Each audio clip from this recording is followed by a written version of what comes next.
Let me paint a picture for you. It was a Saturday night, and I had taken a break from my return to school homework, and I decided, you know what? I'm going to treat myself to a little doom scrolling. I took a seat on the couch, took out my phone, opened Instagram Reels, and to my shock and absolute horror, I see an animatic as well as fan art of Bill Cipher and Ford Pines from Gravity Falls. My first thought was, what is going on? I haven't seen Gravity Falls fan art, let alone shipping fan art, in years. Like, it's been a minute. Then my roommate reminded me and said, you know what, Leo, Book of Bill came out recently. There's a bunch of stuff resurfacing of different secrets and codes from the show.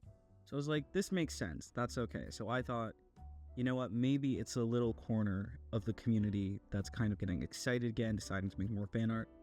I continued on my doom scroll, and once again, I get not only a Bill Cipher X Ford fan art, but Fiddle Ford is there in there as well. Least to say, for the last, I want to say about 5 weeks, all my entire Instagram Reels feed is just doomed old man Yowie. Like, back to back to back to back. I'm not even joking. So now I want to talk about the resurgence of the Gravity Falls fandom, because I'm not complaining. Compared to what it was in around 2016, 2015, I think this is a much needed improvement.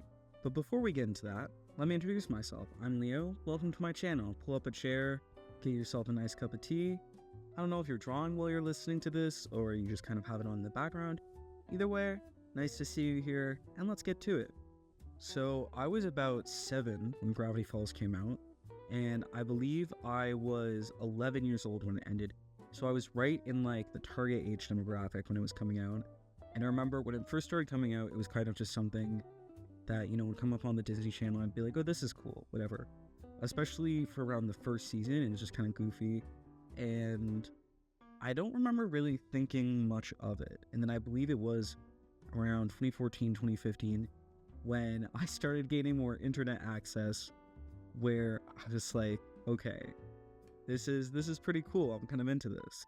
2015, I want to say, was peak Gravity Falls obsession for me. I was 10 years old. I was in elementary school, and that was around the time where we were starting to be allowed to change the backgrounds, like, of the desktops. And I remember I had a few backgrounds for it. I had the Lay Epic meme, which I don't know if anyone listening remembers that, but I had that like coming over the surface of the planet, something like that. And I had a bunch of those and a bunch of like the trolling memes as well. And then I had this one meme of Mabel where she had her like glow up sweater from the opening of the show, right? And it was something about fucking sparkles or something like that. Like, literally, that's what it said. And 10-year-old me was like, this is amazing. It was like the classic like 2015 white block text. And I got in so much trouble from my teacher because they were like, you're not allowed to have swear words on your desktop background. Like, put whatever you want, but obviously no swear words, right?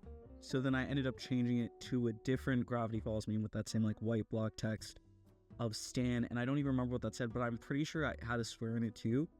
But I used a bunch of documents to hide it because I was like, I'm going to be a rebel or something like that. Anyways, so around this time, 2015, I was getting more internet access. I had gotten my first mini iPad, and I was looking on Pinterest and just all over the internet, all of these like Gravity Falls memes that I was like, this is the funniest shit I've ever seen. Probably looking back, it wasn't that funny, but I thought it was amazing. I was looking at all these conspiracy theories about Gravity Falls, and I don't know if people who were originally watching at this time remember this, but there was like a moment where everyone was obsessed with this screenshot from the show, and people were convinced that Slender Man was in the background. And because I was like a young kid and I was like very like gullible, I'm still gullible, but at the time I was like gullible, you know? And I was like, oh my god, I was like, this is so real, like Slenderman. And so the entire show, I'm sitting there convinced that Slenderman exists in this universe. And I thought that he was just like in the background of like secretly shots. Like, I'd pause the show and I'd be like, is Slenderman here? Because I was just like, I was like, for sure, this dude's in the show, right? but the landscape of the Gravity Falls fandom at the time was insane. Like, some of the stuff I think about, I'm like, that's so fucking weird. Like, Bill Dip, that whole ship, which I get, and I don't get it. I'm not saying I get it, but I'm saying that from a 13-year-old's perspective at the time, I wasn't 13, but if you were 13 at the time, I might get the appeal, I guess. But reflecting on it, I'm like, that's so fucking weird, because this is some kid. This is literally a child, and Bill is like, you know, an old entity. Like, what the fuck, you know? Anyways, I feel like the ship between Fiddle Ford, and Bill is the way better version of Bill Dip, because first of all of them are adults, right? 2, there's more chemistry. 3, there's more history. Like, between Bill and Ford, there is so much more history, and it's pretty fucked up. It's fucked up and it's angsty, which is perfect for fan fiction. Like, are you kidding me? And fan art. And there's just so much. There's so much. Like, Ford getting possessed by Bill while Fiddleford's just there and has to watch it go down. Are you kidding me? I think it was a couple days ago, this reel of someone drawing Fiddleford as chaperone on her first album, the Midwestern Princess one. And I love that. It fits him perfectly. Like, it's amazing. But no, I think it's so great when there's such a specific dynamic where you look at it and you're like, God, this is perfect just for writing and creating and adding more to the media that's already there, that's already just amazing, right? So I'm so glad that people are playing into the Fiddleford, Ford, and Bill ship, because I love it. Like, honestly, I think it's good. And just, oh my gosh, I can't even. It's so good. It's so good. I'm just also glad that people are realizing how weird Bill Dip is as a concept in general, because it's fucking weird. It's a weird thing, like, and I get it, okay, because I feel like Bill Dip and Ford and Bill have similar dynamics in concept. The only difference is, because both of them are obviously getting manipulated, is that 1, Dipper's a minor, which is fucked up. And then 2, also, he's getting fucking traumatized, which that's not to say that Ford isn't. I can't believe I'm disputing this right now.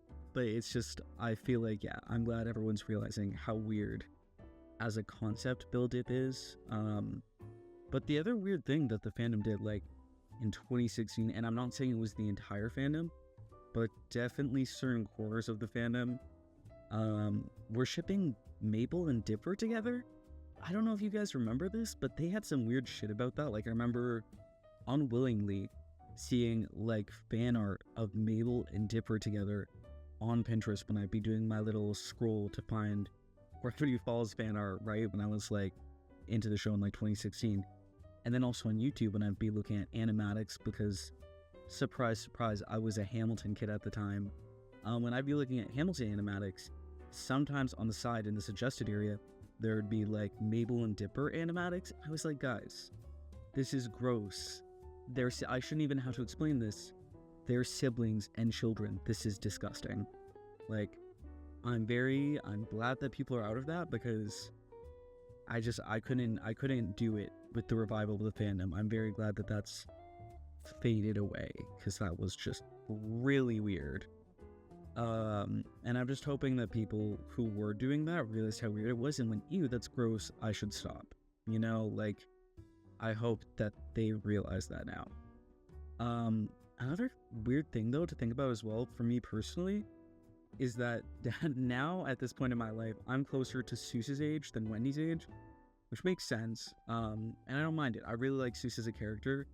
I feel like when I was a kid, I thought he was a bit of a dweeb. Like, I had pictured him as, like, I thought he was kind of dorky, you know? But now that I feel like I'm closer to his age, I see him, like, rewatching the show, and I'm like, God, I would love to hang out with you. You seem like such a fun person. Like, yeah, you're a dork, but I love it. I'm weird, too. I love it so much. But when I was first watching the show as a kid, I thought Wendy was, like, 18, like, closer to my age. Rewatching it, I find out she's 15 years old. I was like, this is crazy. This is crazy. Like, I thought you were so much older, because to me, when I was watching it, when it first came out, I thought she was like this confident teenager, 18-year-old had it all figured out, because that's how her and her high school friends were portrayed in my mind, especially I think because Robbie was there and he was like this angsty, moody teen, and also I think it was Thompson, the one that they would bully. He also looked kind of like an adult, so I remember being like, as a kid, and one of them had tattoos, I don't know if you guys remember this. One of the guys had tattoos, and I remember just, obviously, because, not to say that 16-year-olds can't get tattoos, but a lot of them don't have tattoos. So in my brain, in my little kid brain, I went, yeah, they're full-grown adults, late teens, something like that. No, she's 15, her friends are probably like 16, something like that. Insane. Which it's still weird with her and Dipper's age gap, but like it's because I don't know, at 15 I wouldn't have been interested in a 12-year-old. The thought of being with a 12-year-old at 15 would have been grody, right? But still, their age gap isn't that big. It's not as big as I thought it was at the time. I mean, it's still really weird, obviously. And like, I remember when I was a kid, I thought that Dipper had a chance with her. Like, I genuinely was like, oh, it could happen. And then rewatching it, I'm like, obviously no. Obviously, this is not happening. And I feel like she did a good job at setting up good boundaries with him. But moving on before I continue rambling, I think it's so weird, the amount of like off conspiracy theories that we had for Gravity Falls when it first was coming out. Because I remember some people were saying that Robbie was a zombie. Some people would say that like Tad Strange, I don't know if you guys remember Tad Strange, but they thought he was Bill Cipher in disguise. Like, there were so many that I remember, and because I was a kid and I was gullible, I was like, wow, I was like, this makes so much sense. I see it all coming together. And then re-look at them, and obviously rewatching the show, I'm like, wow, we were so off with so many of these. This is crazy. But it really shows how desperate Alex Hirsch had us for content and clues and stuff to really figure out this giant puzzle of the show, which I think, on one hand, is one of my favorite things about that show and the fandom as a whole, is that it felt like you were Dipper and Mabel. It felt like you were deciphering this puzzle with them, and you were helping take apart the clues. And that was just so magical. Like, when it was coming out, it was like, wow, it was the first time I'd experienced something like this. Because I don't think at the time there were as many, because now we have websites that do similar things where it's like you can go through the codes and stuff. Like, I know several content creators where you can go through those websites, figure out the lore, crack the codes. Like, you're doing it as a fandom actively, but at the time that wasn't something that existed. So to have this, even just as a kid's show, as a place to do that, it was really nice. It was the first time I had been a part of a piece of media where I felt like I was truly connected to a deeper community. Same with when the show ended and Alex Hirsch had put out, I forget what it was, I forget how he did this, but it was the scavenger hunt for the Bill Cipher statue. And I was like maybe 10 or 11, and I remember I'm from Canada, and I thought that I would be able to find it even though it was only in the States, right? And I was convinced. I wasn't even doing any of the codes. I just thought I would stumble upon it and be like, oh my god, I found the Bill Cipher statue. And then also, I think after I'd been looking for a while, when I say looking, I mean just looking in the woods in the back of my parents' property. But after I had done some looking, we had gone to Florida to go see my grandparents. And because we were in the States, I thought, I'm going to find it. I'm obviously going to find it. We were in like Palm Springs.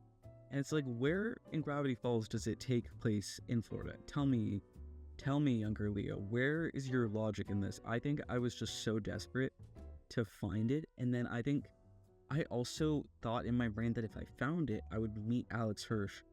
And then because I wanted to be an animator, I thought that if I met Alex Hirsch, this is obviously into the industry, I had a whole thing planned out. And then when they did find it, I was devastated. I was like, are you kidding me? Are you kidding me? I was actually heartbroken, but I'm glad they found it. And it was a really cool puzzle for the community to do together. This is least to say, I'm glad Gravity Falls is back as a community and that we are getting active content, because I miss it. I miss having this genuine, like, looking through, and it's such a good show too. It's aged so well, and like it's just, you can tell how much love was put into it, was put into it. And I feel like I've heard a lot of people be like, oh, there's gonna be a season 3, but the thing is, I feel like this happens every year as well, where people find evidence for season 3 happening, and I'm like, it's not happening. It's just not, because Alex Hirsch did not want to continue the show. He had a plan. It's very similar to Avatar: The Last Airbender, where he had a plan for where the story was gonna end, and that was it. If it was up to him, he would have ended it at season 1, and we wouldn't have gotten any of that stuff. So I feel like you just gotta appreciate that it was even made in the first place, and appreciate the people who like it, and you can continue adding on to the media if you would like, which is what a lot of people do anyway. So it's like, just enjoy the fact that it's there. Not everything has to continue for endless seasons and have endless lore. We can just be happy with the fact that it exists. I think that's gonna be all for me. I hope you had a great time listening to me talk about Gravity Falls, and I hope you like and subscribe the video, and have an amazing day. Thank you.